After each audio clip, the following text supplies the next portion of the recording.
Hello दोस्तों, सभी से नमस्ते प्रणाम। तो आप लोग कैसे हैं? आशा करते हैं सभी लोग अच्छे होंगे, स्वस्थ होंगे, मस्त होंगे। हम लोग लेकर आए हैं एक सोहर गीत। कैसे लगेगा ज़रूर कमेंट में ज़रूर बताना। मचिया ही बैठी है सासु बिरहा बोलिया बोलई बिरहा बोलिया बोलई हो बहु सगरी चुनरिया चाटा की लाया चारा काहे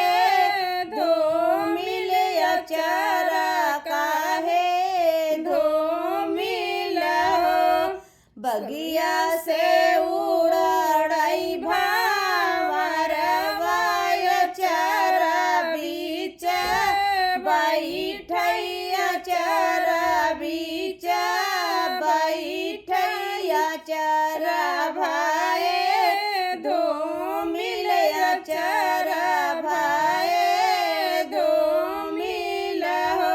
सभवा बे बैठी मोर जेठनी बिरहा बोलिया बोलई बिरहा बोलिया बोलाई हो छोटी सगरी चुनरिया चाटा की ले चारा काहे धूमिल चारा काहे धूमिल हो बगिया से उड़ई भावर वाय चारा बीच बैठैया चारा बीच बैठैया चारा भाई धूमिल चारा भाई धूमिल हो